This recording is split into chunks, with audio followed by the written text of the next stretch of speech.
Remember, we also had the scale of sort of constellations of feelings. Anyone remember what the one at the very bottom was? The bottom of the list? No, not fear. Apathy, right. And what is apathy? What does one say when one is apathetic? I don't care.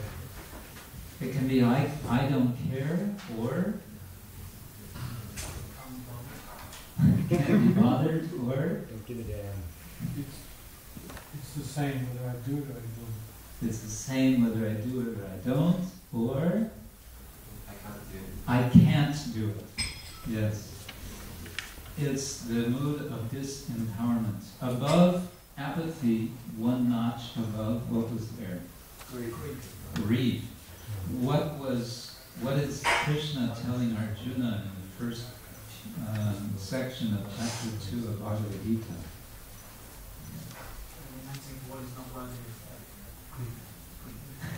Grieve. Yes, don't grieve. Anusochanti. Actually, he uses the word anusochana. Sochana means grieving. Anusochana means ongoing grief. Don't, just don't carry on. Grief is natural. If someone as dear to us dies, we feel grief. If you don't feel grief, there's something wrong with you. Yeah, there's something wrong with you if you do not feel grief at the loss of someone who is close to you. But the problem is that grief just goes on and on and on. If there's no grieving, then you could have some psychological problems. Anyway, so the point here was that, what was the point? That one is opening up the intelligence, and when the intelligence is opened up, then what happens? Then we can have access to Krishna. And when Krishna is there, then what does Krishna say at the end of the Gita, chapter 18, verse 66?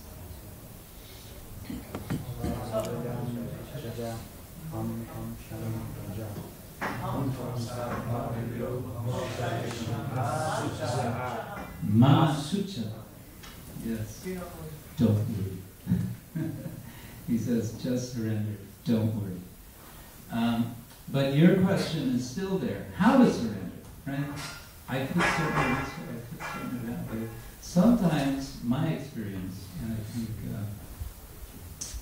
again, senior godmothers may agree or disagree. My experience is sometimes you have to kind of take things in your own hands and make a choice. I'm going to do this.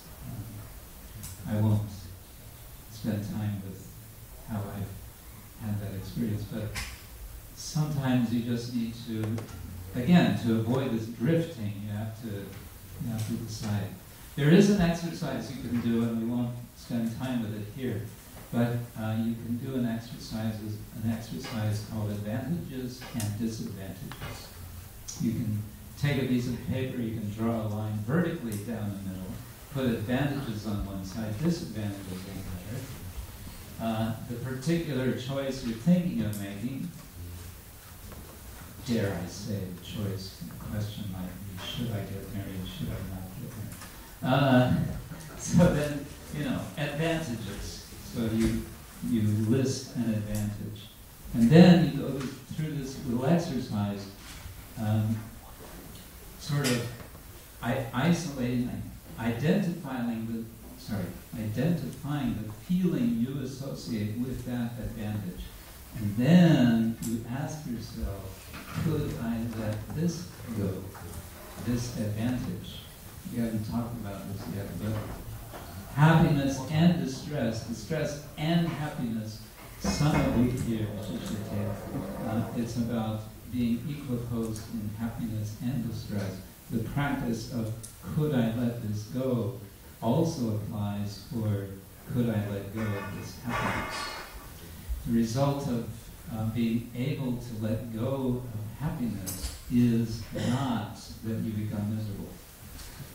It's that you get more happiness. you get anandam vivaranam, right? You go from happiness, which is something measured, strictly limited, to unlimited happiness. Sorry, question next to Oh, no, we've surpassed that. It's not Oh, relevant. okay. Thank you. Okay. Could you say anything about,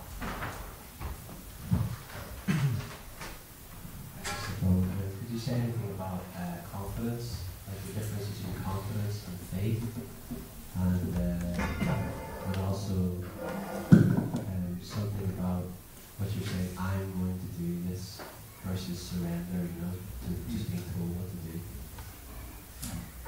Well, okay, this point I was saying, sometimes you have to take things in your own hands. Now I need to qualify that a little bit. You take things in your own hands after consulting with devotees. But it's often the case that some devotees will tell you one thing, other devotees will tell you something else, and there you are in the middle. So at some point, we have to make our own decision. Actually, we're making decisions every day of our lives. And to be a little more conscious of that is important.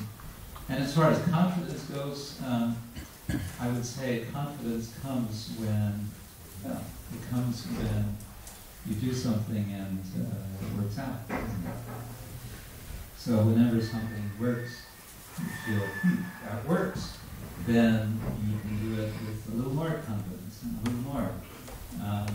Utsaha nischaya daryat, that nischaya, actually the word nischaya, which Prabhupada translates as confidence, is interesting. Sanskrit chaya means a pile, and nis means down, so sort of piling down. We would say in English, piling up. So you're piling up your conviction. Nischaya means certainty. It's a pile of shraddha, like, so the point being, it accumulates. But again, this brings us to our next topic, which is success and failure. All right, success and failure. Now,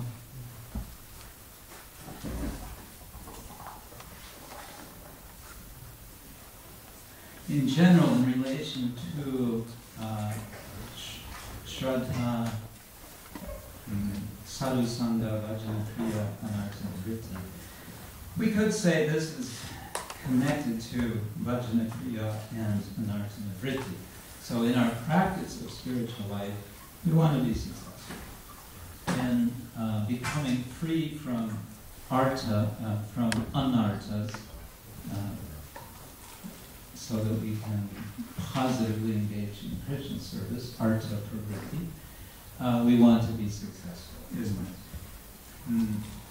So I think it's useful to think a little bit, we can do this individually and collectively, about our feelings in relation to success and failure. So what I'd like you to do now is, again, sit yourself in a way that you feel comfortable, but in a way that you can focus.